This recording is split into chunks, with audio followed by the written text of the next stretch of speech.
Hi, I'm Fidelia. A few months ago, my sister grabbed my house keys, looked me dead in the eye, and screamed, "Get out!" My daughter was holding my hand. She started crying. We had nowhere to go. But what Farah didn't know was, 30 minutes later, I opened a storage unit that held something she thought she'd buried forever. She tried to erase me from my own father's story, from my own home. But what kind of daughter gets everything by pretending to care? And what kind of sister fights back with silence until the paper speaks louder? Want to know how I turned their lies into fire? The tires crunch softly over the gravel as I pull into the driveway of my childhood home in West Austin. The sun dips low behind the hilltops, casting golden slants of light across the cracked pavement. Shadows stretch long and slow across the yard, and for a fleeting second, I allow myself to believe this moment is just another return home. Safe, predictable, familiar. But I know better. The jasmine bushes that Bernie planted decades ago still climb stubbornly along the fence line, releasing their late summer perfume into the humid air. I breathe in deeply, as if the scent might anchor me in something that still feels like love, something that still feels like his presence. In the back seat, Lumen shifts restlessly. Her small hands tighten around the straps of her school backpack as she peers at the house she used to call Grandpa's forever place. She doesn't know yet that tonight will shatter the last of her innocent ideas about family, about safety, about home. My chest tightens. I've spent the last 2 years managing this house without ceremony, paying the utility bills, supplementing the mortgage when Bernie's pension fell short, grocery runs in the evenings after my 12-hour shifts at the hospital. All of it done in silence, in the name of duty. No thanks, no recognition, no room to fall apart. That's the role I inherited long before any paperwork ever said otherwise. I open the car door slowly, every joint in my body aching with exhaustion and a weariness I no longer bother to hide. All I want tonight is to change into soft clothes, heat leftovers, curl up on the old couch with Lumen, and let the house wrap itself around us one more time, maybe even cry for Bernie in the quiet. But as I reach the porch, the front door creaks open before I touch the knob. Farah stands there. My sister. Or at least, the woman who once was. She looks like a statue carved out of contempt. Tall, poised, dressed in a fitted black dress that clings to her like armor. Her hair is pulled back into a severe bun, her lipstick blood red, her heels stabbing into the hardwood behind her like they own the ground. Her eyes, rimmed with perfect eyeliner, carry none of the grief I've been drowning in. Only fury. Her words come fast, hard, final. "Get out!" She doesn't even look at me when she says it. Her eyes dart past me, maybe to see if I came alone, maybe to assess who's watching, maybe to make sure the timing of her performance is just right. I clutch the keyring in my hand like a talisman. My knuckles go white. Her hand shoots out, slamming down over mine, yanking the keys free with a metallic jingle that echoes in the entryway. This is my house now. Behind me, I hear Lumen gasp. I turn quickly, trying to shield her, but it's too late. Her eyes are wide, confused, hurt. From inside, Caitlin is filming with her phone, her expression unreadable. Marisol stands further back, arms crossed, lips pressed together like a seam of guilt stitched too tight to open. My tongue feels stuck to the roof of my mouth. I open it, close it. The words won't form. They never do when it comes to Farah. She's always spoken with the kind of confidence that swallows mine whole. She's always been the fire to my fog. And tonight, she's a flame set on burning everything down. Lumen reaches for my hand, her fingers barely fitting between mine. Her voice is so soft I nearly miss it. "Mommy, why are they kicking us out of Grandpa's house?" That question, so pure, so honest, lands like a blade between my ribs. I feel myself splintering from the inside. I want to scream. I want to demand answers, receipts, justice. But instead, I swallow the ache. I wrap my free arm around Lumen and hold her tight. She doesn't need my fury. She needs my strength. I glance around at the people gathering near the entrance, whispering behind manicured hands. Some are family friends, others I don't recognize. All of them came for Bernie's memorial. None of them expected a scene, least of all me. I breathe in again. Jasmine and ash. How many years did I spend here? Invisible, but useful. I cooked dinners when Mom went silent. I ran errands when Bernie got sick. I managed meds, tracked doctor visits, canceled vacations. I tucked Lumen into the guest room while I slept on couches, never once asking for more than space. Where was Farah then? Off in New York, or Vegas, or wherever the next glamorous venture took her. She flew in for birthdays and funerals, arrived with gifts, left with photos for Instagram. But I was the one who stayed. I was the one who stayed when Bernie couldn't walk, when he forgot his own name, when he called out for her, and I held his hand pretending to be her just so he wouldn't feel alone. Still, here we are. I step back. 1 foot off the porch, another. Farah's eyes glint with something vile, victory maybe, or worse, satisfaction. I glance at my mother, standing just inside the hallway. She doesn't meet my gaze. She doesn't speak. Caitlin lowers her phone, but the damage is done. I sling Lumen's backpack over my shoulder. Her fingers cling to my shirt like she's afraid if she lets go, she'll vanish with me. We walk down the front steps together, slowly, quietly. The dusk swallows our footsteps. The porch light behind us flickers once, then steadies. I wonder if Bernie would have had it fixed by now. We cross the lawn. The same patch of grass where I once learned to ride a bike, scraped my knees, buried my hamster under a shoebox cross. Now, it's just a patch of forgetfulness. The oak tree looms over us, a gnarled witness to it all. Its branches cast sharp shadows on the path, like broken fingers pointing nowhere. I pause at the sidewalk and look back one last time. The house looks colder now, smaller, like the heart has gone out of it. Maybe it has. I feel something harden in my chest. Not hatred, not even anger. Resolve. For so long, I thought disappearing quietly was strength. But silence was only survival. And I've done enough surviving. Farah thinks I'll disappear again. Not this time. I sat in the car, under the old oak tree, the cicadas buzzing like a low hum of judgment. The porch light behind us flickered once and then held steady, a beacon for everything I no longer had a right to. Lumen's small sobs filled the car, muffled but constant, like a leak in the roof you can't fix. She sat curled up in the back seat, hugging her knees to her chest, her backpack now her pillow. I leaned back against the steering wheel, staring through the windshield at the dark street. My hands shook not from fear, but from the weight of exhaustion and betrayal. The air inside the car was heavy and still, the smell of my hospital scrubs mingling with the faint scent of crayons from Lumen's bag.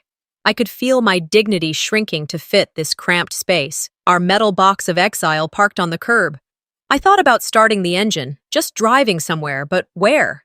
Motels cost money I didn't have, and friends, well, friends stop calling when your life becomes complicated. For a few minutes, I just listened to Lumen's breath, slow and hiccuping. She needed a bed, a soft blanket, something familiar. She needed her grandmother. I pressed my palms together and let out a long, slow exhale.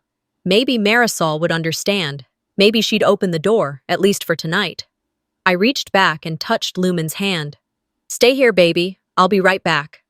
Her eyes widened. "Mommy, are we going home?" "I'm going to ask Grandma if we can stay for the night," I said, keeping my voice steady.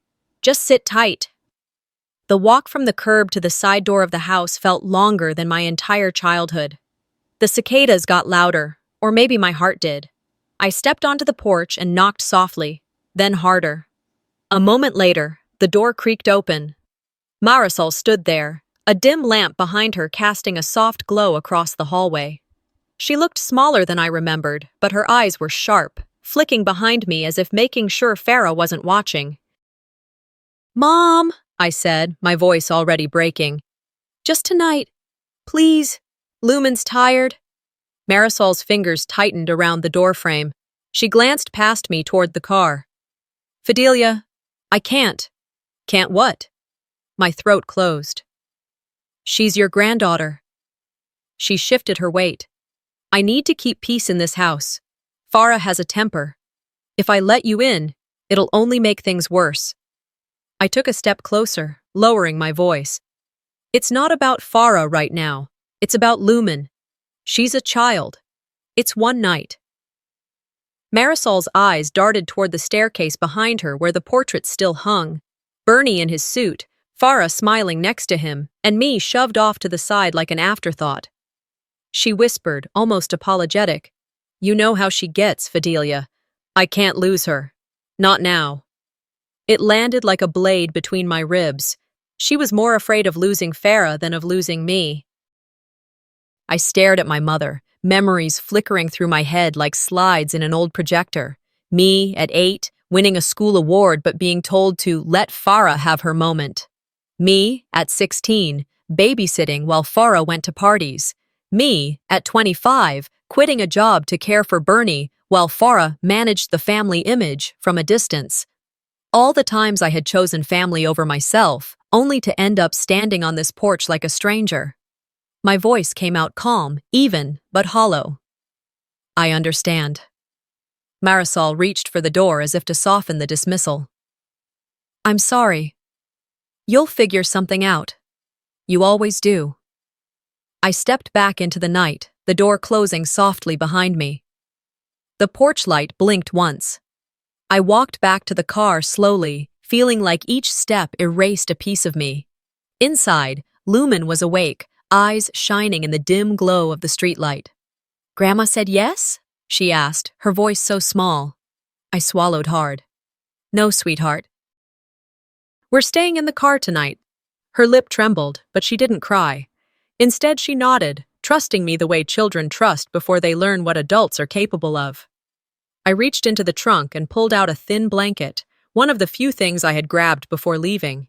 I draped it over her, smoothing her hair back. "Close your eyes. It's like camping," I whispered, though we both knew it wasn't. She shifted, curled under the blanket, and within minutes, her breathing slowed. I sat in the driver's seat, hands gripping the steering wheel, even though the car was off. Through the windshield, I watched the house lights flicker off one by one. Neighbors walked past, glancing at the car, whispering behind their hands. I felt the shame like a fever crawling under my skin, but something else started to rise with it, a quiet, steady defiance. This wasn't the end. I thought about all the unpaid bills, the hospital shifts, the nights with Bernie. I thought about Farah's smug smile, Marisol's downcast eyes. My jaw tightened. If my own mother won't open the door, then I'll have to find another way. By the time the third night came, the car smelled like our whole life had been stuffed into it. Scrubs, crayons, the faint sweetness of the snack bars Lumen nibbled on before bed. After that first night under the oak tree, I scraped enough money from my savings to rent a week at a modest motel on the outskirts of Austin. It wasn't much. Thin walls, a flickering neon sign, and a bedspread older than my nursing career. But at least Lumen could stretch out, and I could shower before work. Every morning I rose before dawn, dressing quietly while she slept, brushing her hair back and leaving a note next to the motel's little kitchenette. "Be good for Ms. Antarum when she picks you up." Antarum, the one friend who had stayed, took Lumen to school while I worked 12-hour shifts at St. Mary's Hospital. By the time I returned, my daughter was usually asleep, and I'd sit at the tiny desk, staring at the phone screen, scrolling past all the places I couldn't afford. The fourth evening, after a long shift, I picked Lumen up from Antaram's and drove not to the motel but to the storage unit I'd rented months ago. The metal doors rattled as I unlocked it, a sound that echoed in my chest like a warning bell. Inside, stacked neatly in the back, were the boxes from Bernie's study, his files, his bills, his notes, even his war medals. When Farah swept through the house after his death, she hadn't cared about papers, she'd cared about appearances. I had quietly moved everything important before she could. Lumen sat cross-legged on a folded blanket near the entrance, coloring quietly under the dim overhead light. "Are we camping again, Mom?" she asked. I forced a smile. "Sort of. Just for a little while." She nodded, trusting me, her head bent over the page. That trust weighed heavier than any box. I crouched by the first stack, pulling down a dusty carton marked Bernie, House Estate. The tape cracked under my fingers. Inside, a jumble of envelopes, handwritten notes, and legal folders stared back. I remembered dusting Bernie's study every Saturday, keeping his papers in order while Farah was off in Dallas with some new contract. One by one, I laid the papers out on the metal table. Electric bills with my name scribbled as payer. Mortgage statements. Checks I'd sent from my own account when Bernie was too proud to ask for help. My chest tightened. Years of quiet contributions, invisible in plain sight. Then, near the bottom of the box, a manila folder caught my eye. It was newer, the paper crisp. I opened it and froze. There it was. A property transfer deed. Bernie's signature, shaky but legible, transferring the house at 421 Willow Bend, the house I had just been thrown out of, into Farah's name. The date, 1 month before his death. And there, in bold, Marisol's signature as witness and co-owner. I sat back, my heartbeat drumming in my ears. "No," I whispered. "No, no, no." Lumen looked up from her drawing. "What's wrong, Mommy?" I forced my face into calm. "Nothing, baby. Keep coloring." Inside me, though, something broke. This hadn't been a spur-of-the-moment act of cruelty. This had been planned, signed, filed. Long before Farah grabbed the keys out of my hand, she already owned them. I flipped through the rest of the folder, bank statements showing maintenance payments from Bernie's account into Farah's consulting fund. A note in Marisol's handwriting. "For stability. She has more resources." My mouth went dry. Marisol had not just stood by. She had signed me out of my father's legacy. I dug deeper into the box, my fingers trembling. Another envelope surfaced, marked Legal Authority. I opened it to find a power of attorney document. Marisol had given Farah full authority to act on behalf of both parents for the purpose of managing estate and healthcare decisions. It was notarized, neat, official. "So even Mom chose her over me," I murmured. The words fell heavy in the small space. A flashback burned behind my eyelids. Me at 10, holding up a science fair ribbon while Marisol cooed over Farah's dance recital trophy. Me at 20, asking for a loan for nursing school and being told, Farah needs it more right now. Me at 35, changing Bernie's bandages while Farah posted family legacy photos online. It wasn't just favoritism anymore. It was erasure. I closed my eyes and counted to 3, breathing in the scent of old paper and metal. When I opened them again, I felt something sharper than despair, a cold, focused rage. This wasn't just family drama, this was fraud. I glanced at Lumen, who had fallen asleep on the blanket, her crayon rolling from her fingers. I reached over and tucked the thin fabric around her shoulders. My hands hovered over the papers. I took out my phone and started snapping pictures, every signature, every date, every line. My training as a nurse had taught me to document everything. Now I would use that skill for us. Thunder rumbled outside, low and distant. The air in the storage unit felt electric, like a storm gathering. I stacked the files neatly back into the box, sealing it with new tape. My pulse slowed but steadied. Farah thought she had taken everything from me. Marisol thought I would quietly fade. They were both wrong. I locked the storage unit, checked on Lumen, and started the car. As rain began to spatter the windshield, I drove back toward the motel, my mind already building a plan. The rain had passed by the time Sunday rolled around, leaving Austin washed but sticky, the kind of heat that made your skin feel like it was holding its breath. In the motel room, the air conditioner rattled, struggling against the humidity. Lumen sat at the small table, cutting out paper hearts from a grocery bag. I scrolled through my phone with a practiced detachment, checking my email, my texts. Nothing from Marisol, nothing from Farah. That was how I found out. Not from a call, not even a curt message. A neighbor from Willow Bend, Mrs. Atkins, had slipped an envelope under the motel door. She had seen me parked out here before, eyes soft with sympathy, but lips tight with gossip. Inside the envelope was a glossy flyer. Celebrating the life of Bernie Ark Holtz, hosted by Farah Holtz. White lilies framed the edges. A photo of my father in his Navy uniform smiled back at me. The date, next Saturday. The location, a banquet hall in downtown Austin I knew well, one Farah liked to use for networking events. My stomach turned. They were going to honor my father, the man I had nursed through his last nights, without even telling me.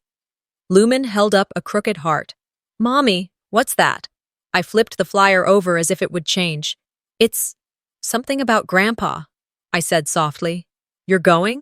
I hesitated. We weren't invited. Her brow furrowed. But you're his daughter. I didn't have an answer that would make sense to a child. I tucked the flyer into my bag and squeezed her shoulder. The week crawled by. My shifts at the hospital felt longer, my body heavy. At night, after Lumen was asleep, I sat at the little desk taking notes from the pictures I'd snapped of the property deed and power of attorney. My plan was forming like a low cloud, still shapeless but moving. When Saturday came, I told myself not to go near the banquet hall. But as the hour drew closer, my hands turned the steering wheel anyway. Lumen sat in the back seat, quiet, sensing my mood. Where are we going? She asked. Just a drive, I murmured. Downtown, traffic thickened. As we approached the hall, I saw the white lilies out front, the valet attendants in crisp shirts. Through the wide glass doors, Farah stood on a red carpet of her own making, a designer dress hugging her like a badge of superiority. She shook hands with community leaders, flashed the smile she had practiced since childhood. Caitlin floated nearby, phone up, live streaming. Her caption scrolled across the screen. Family honoring dad today. #legacy. I slowed the car and pulled over across the street. The sight hit me like a punch. There were photo boards of Bernie arranged on easels, his Navy days, his volunteer work, even pictures of him at the kitchen table. But none with me. None of the nights I sat by his bed at the hospital, none of the mornings I changed his dressings before going to work. In this curated version of our family, I had never existed. My phone buzzed. A cousin's text. Why aren't you up there with them? Another. Thought you and your dad were close. I stared at the messages, fingers numb. Across the street, Farah laughed at something a councilman said, touching his arm just so. Her whole life was performance, but this was my father's story she was rewriting. She's not just stealing my house, I whispered. She's stealing my place in my father's story. Lumen peered out the window. Why aren't we going inside? I put a hand over hers. Because sometimes people build a show that isn't real, and you don't need to stand in it. She nodded slowly, though I could tell she didn't fully understand. I stayed parked, watching as the memorial unfolded like a theater I'd been cut from. Cousins, old neighbors, church friends filed in. And a slideshow played on a big screen visible through the windows. Farah was front and center, hugging people, dabbing her eyes theatrically. Another text buzzed. They didn't even mention you in the program. That one burned. It wasn't just omission, it was erasure. And now it was public. I thought back to the hospital room where Bernie had clutched my hand, eyes watery.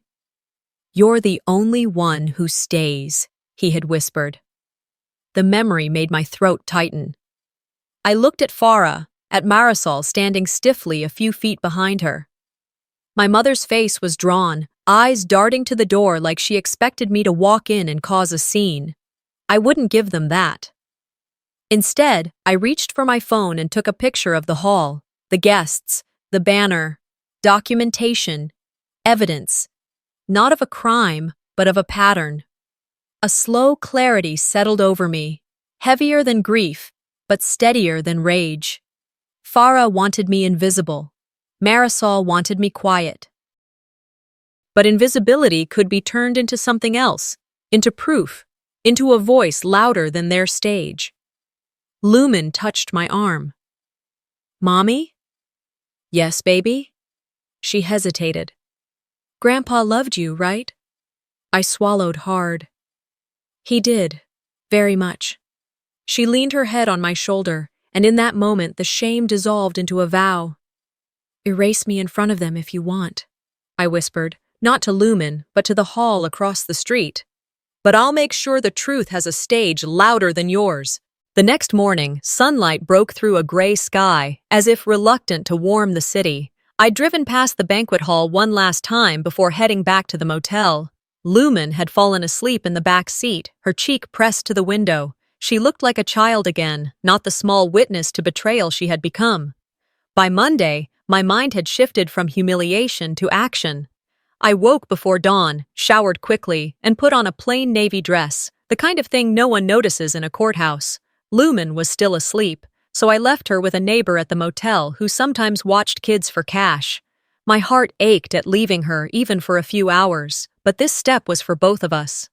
The Travis County Courthouse sat like an old sentinel on 11th Street, its limestone walls darkened by decades of rain and Texas heat. Inside, the smell of paper and metal lockers hit me like a memory of my father's study. People lined up for permits, divorces, restraining orders.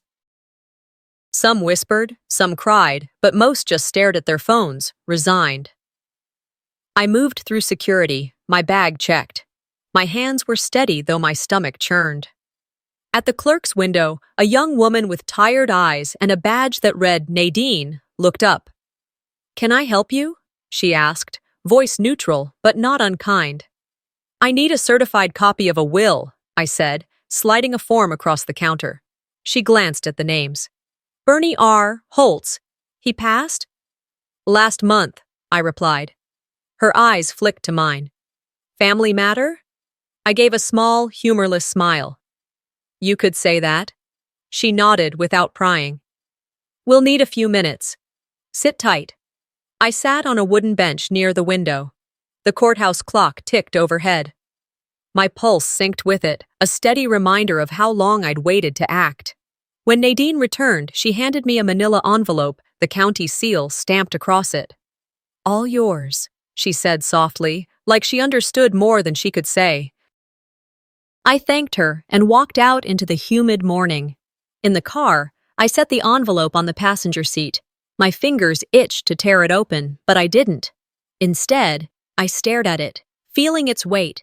It wasn't just paper, it was my father's voice pressed between pages, a record that couldn't be spun into a performance by Farah. "This isn't revenge," I murmured. "It's survival." I drove to a quiet park on the east side and parked under a pecan tree. The envelope sat unopened. I reached for my phone, hesitated, then scrolled to Aunt Aram's name. She answered on the second ring. "Fidelia?" "Hi," I said, my voice catching. "Do you have time today? I need to talk." "Come by," she said without hesitation. "I'm making coffee." Her apartment was small but clean, a second-story walk-up with potted herbs lining the balcony. The smell of cardamom hit me as soon as she opened the door. "Come in," she said, ushering me to a chair at a tiny kitchen table. "You look tired." I laughed weakly. "That's generous." She poured coffee into a mug and pushed it toward me. "What happened?" I told her about the memorial, about watching Farah play the grieving daughter, about Marisol's downcast eyes. I told her about the courthouse. My hands trembled slightly as I spoke, but my voice held. Aunt Aram listened without interrupting, only nodding now and then. When I finished, she leaned back, eyes sharp but sad.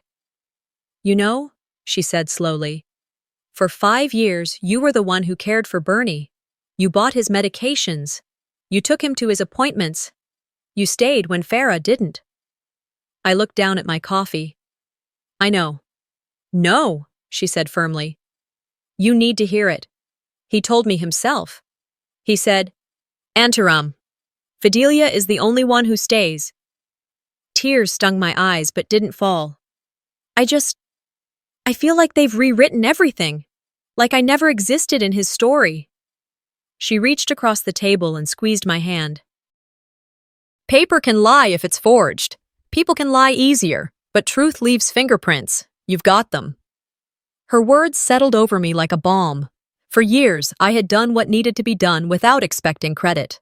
Now I realized that even if Farah's narrative dominated the room, there were still witnesses who knew the truth. I sat up straighter. "I'm going to use those fingerprints," I said. Aunt Aram gave a small smile. "Good. Don't let them break you." We talked a while longer, about Lumen, about the hospital, about small things. But beneath it all, my mind clicked like a metronome, setting a new tempo. When I left her apartment, the sky had darkened, clouds gathering again. I drove back to the motel, the envelope still sealed beside me. Lumen ran out to meet me, her sneakers splashing through puddles. "Mommy, you're back!" "I am," I said, hugging her tightly. She noticed the envelope. What's that? Something from Grandpa, I said softly. Inside the room, after Lumen fell asleep, I finally sat at the little desk. My hands trembled as I lifted the flap. The paper inside was crisp, the seal heavy. At the bottom, my father's handwriting curled in a shaky line. His name, his signature, his last attempt to direct the story of his life. I pressed my fingers to it, tears blurring the ink. "You never left me, Dad," I whispered. The week dragged like a rusted chain across my shoulders, each day a test of will, each night a theater of restless dreams. I'd wake with a tight chest and the taste of old arguments on my tongue. The silence in our motel room buzzed with unspoken fears. Every time I saw Lumen's small socks curled at the edge of the bed or heard her humming to herself as she colored, I reminded myself why I couldn't afford to falter. The fundraiser was all anyone talked about in town. An event cloaked in respectability, polished by wealth, but built on a lie I could no longer ignore. I drove in silence that evening, sweat gathering beneath my blouse as the Arizona heat wrapped around the rental car like plastic wrap.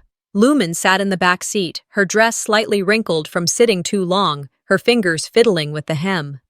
"Mommy," she said, watching her own reflection in the window. "Are we staying for a party tonight?" I glanced at her in the rearview mirror, offering the softest smile I could manage. "Just for a bit, sweetheart. Then we'll go get ice cream." She nodded, trusting, innocent. The knot in my stomach tightened. The community center had been transformed. Soft golden string lights crisscrossed the ceiling, casting a warm, curated glow over tables dressed in white linens and rose gold flatware. There were floral centerpieces in elegant vases, flickering candles, and carefully placed photos of Dad, from his days volunteering at shelters to award ceremonies he never even told me about. At the entrance, a large banner stretched above the guests, Holt's Family Foundation, in his memory. Farah stood just beneath it, flawless in a cream-colored pantsuit, greeting donors with practiced elegance. Her smile stretched just far enough, her posture perfect. You would have thought she'd loved him deeply instead of draining his accounts behind locked doors. I hesitated outside, heart pounding. My hands trembled as I adjusted my scarf. I wasn't dressed like the others, didn't blend in, but I didn't care. I wasn't here to blend. I was here to witness. Antaram had texted earlier. "I'll be there. Don't back down." I didn't plan to. As I stepped inside, I kept to the back, my presence unnoticed among the glittering crowd. Champagne flutes clinked. Someone laughed too loudly. Servers weaved between tables carrying trays of amuse-bouches. In every corner, conversations buzzed with praise. Praise for Farah, for her generosity, for the legacy she was protecting. I felt nauseous. The room dimmed as Farah took the podium. A spotlight centered on her, and a hush fell across the hall. "Good evening," she began, her voice a practiced melody. "Thank you for joining us to honor Bernard Holtz's legacy.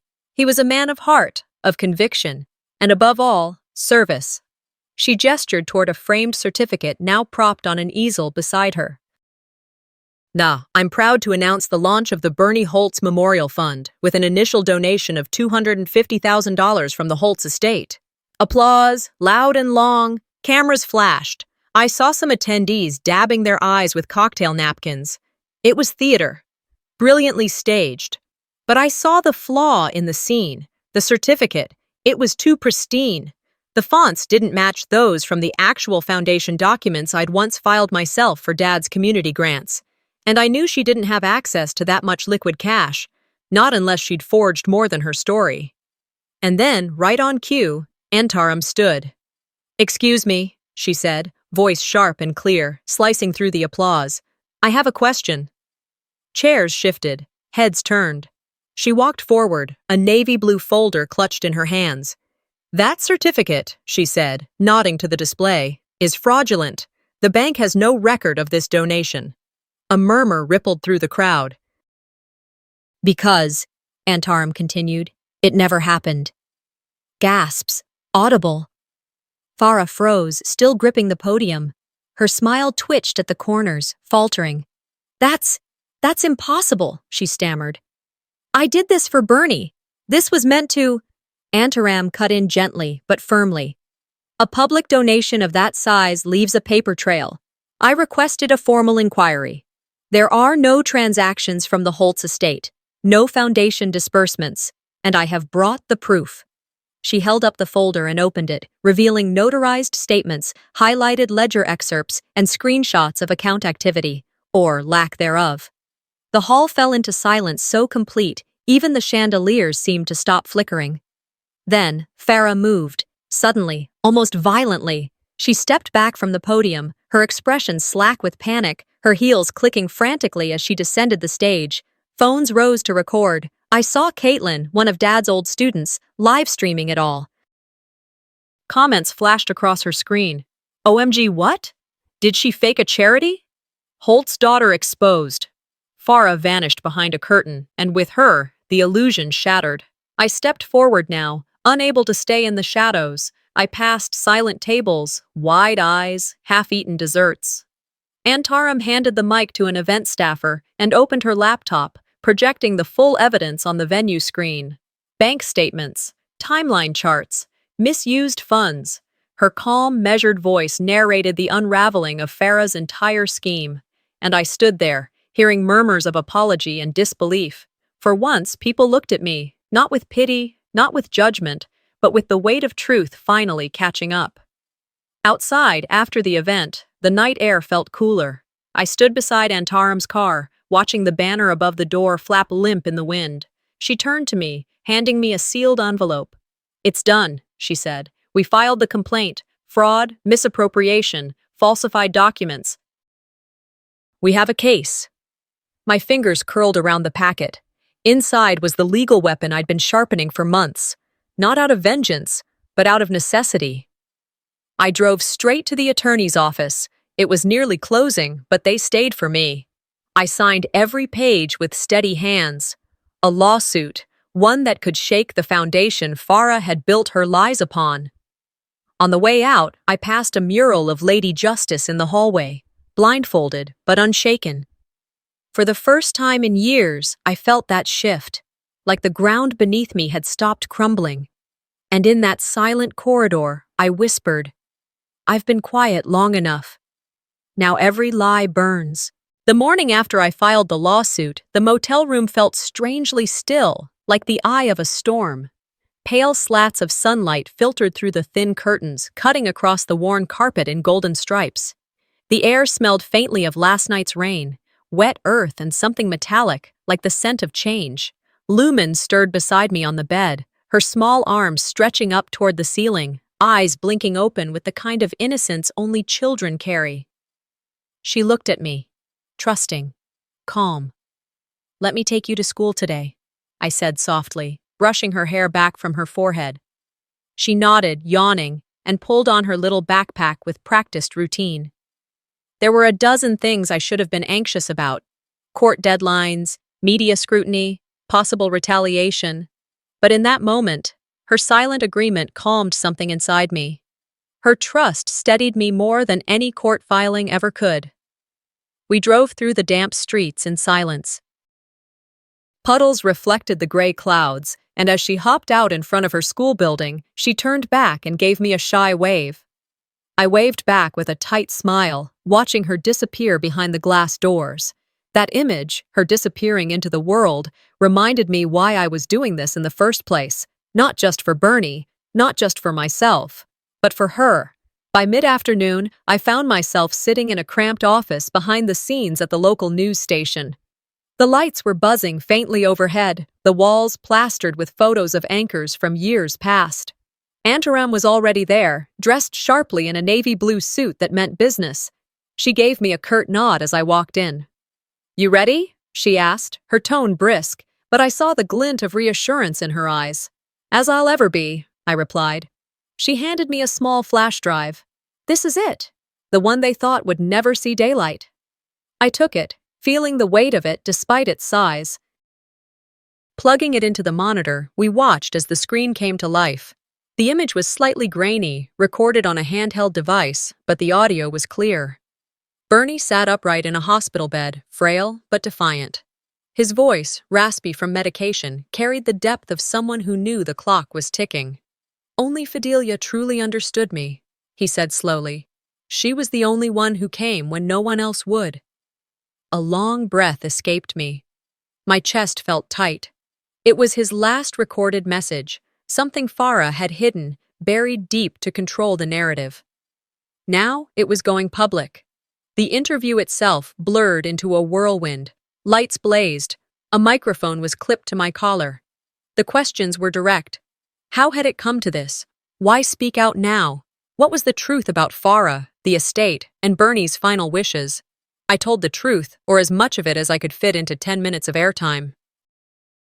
That night, when the broadcast aired, the world, or at least our small corner of it, reacted instantly. My phone buzzed nonstop. Social media blew up. Screenshots of Bernie's video spread like wildfire. Hashtags started trending locally. Hashtag Bernie's truth had justice for Fidelia. "I knew something didn't sit right," one comment read. "She finally spoke, and we finally listened," another said, and from someone I hadn't heard from in years. "Your strength is lighting a path for so many." I sat on the edge of the motel bed, scrolling through messages, my heart pounding, not from fear, but from the sheer momentum of it all. I didn't feel like a victim anymore. I felt like a voice breaking through the silence. But the ripple effect didn't stop there. Farah's world, so carefully curated, so tightly controlled, began to buckle. Her PR team scrambled to control the damage, releasing generic statements about family misunderstandings and misrepresented facts.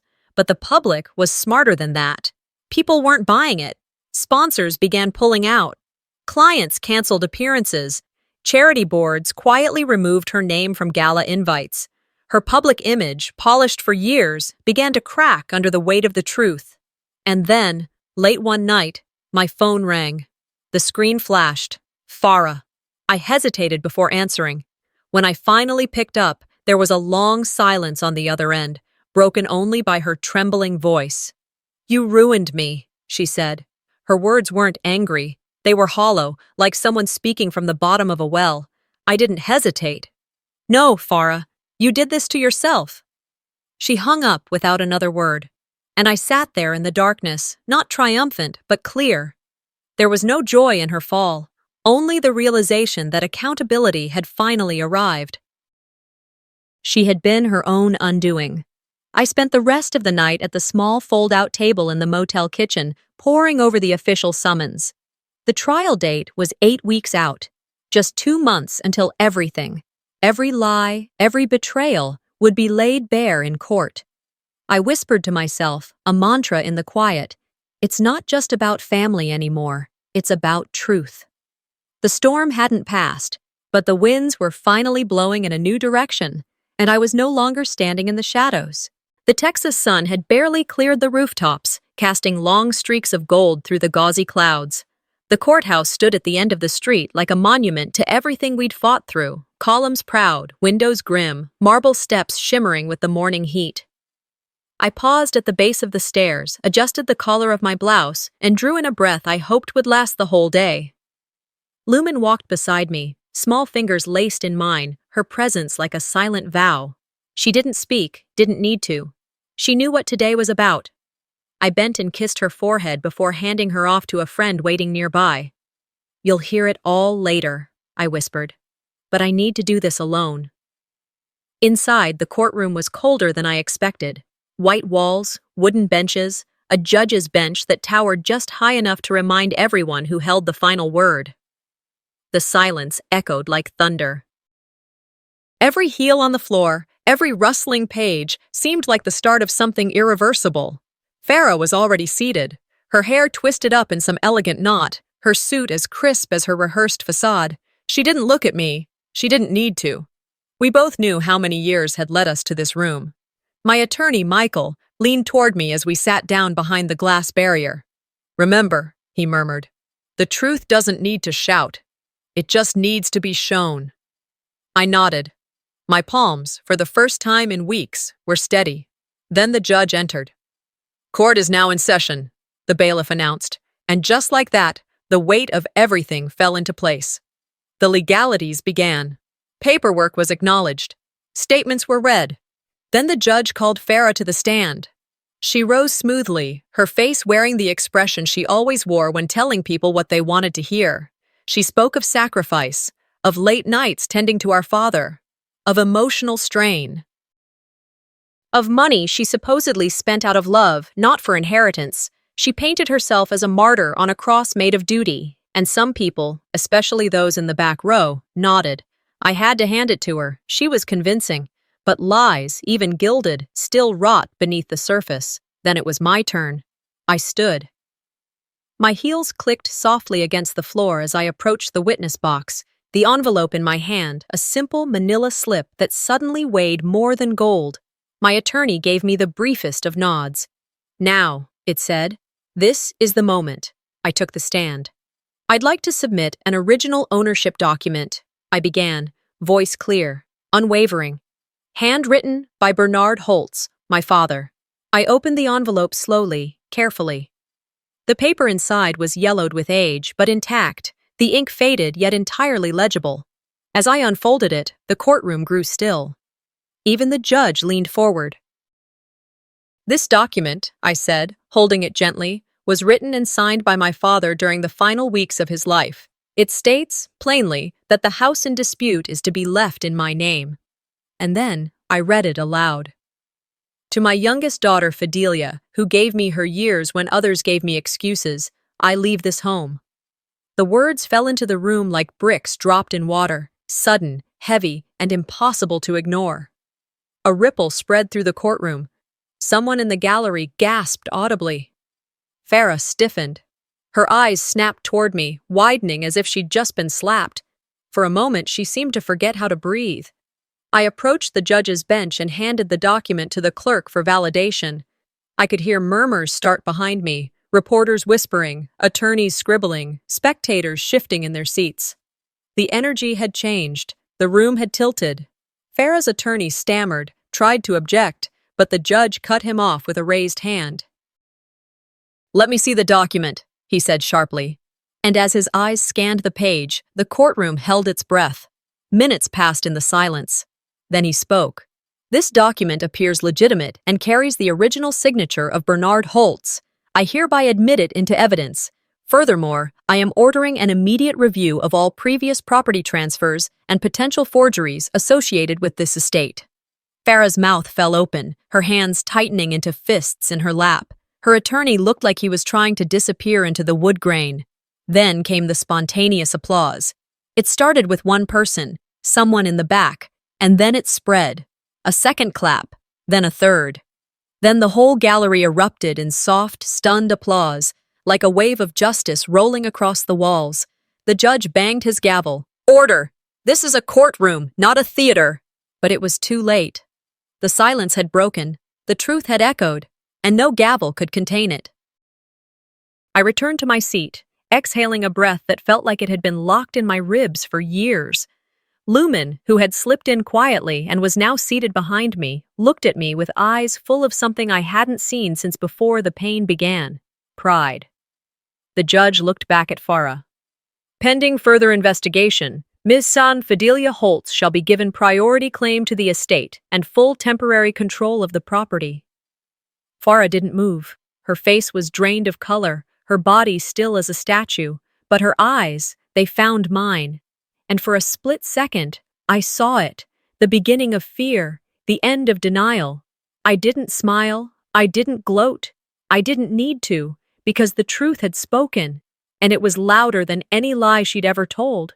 The sharp crack of the judge's gavel echoed one last time in the courtroom, slicing through the tension like a blade. For a long breath, no one moved, no whispers, no outbursts, just silence. Then the case was closed. My name was cleared. The truth, at last, had been spoken where lies once ruled. I walked out into the Texas heat, the sun hanging high above like a spotlight. The world hadn't changed, but I had. The legal victory felt weightless in paper, but emotionally I carried a mountain. My face was calm, but my hands trembled slightly, like my body hadn't caught up with the justice just handed down. Outside the courthouse, the world was moving. Cars honked, people crossed the street, a father held his daughter's hand. Life kept going, and now, for the first time in years, it was my turn to live mine without walking on the glass shards of someone else's cruelty. The months that followed were both quiet and loud. Farah disappeared from the public eye. Her PR firm crumbled under the weight of reputational rot. Former clients pulled out, and those glossy photos of her beaming beside luxury cars and political figures vanished from every platform. Her accounts went dark. The silence was louder than any press statement.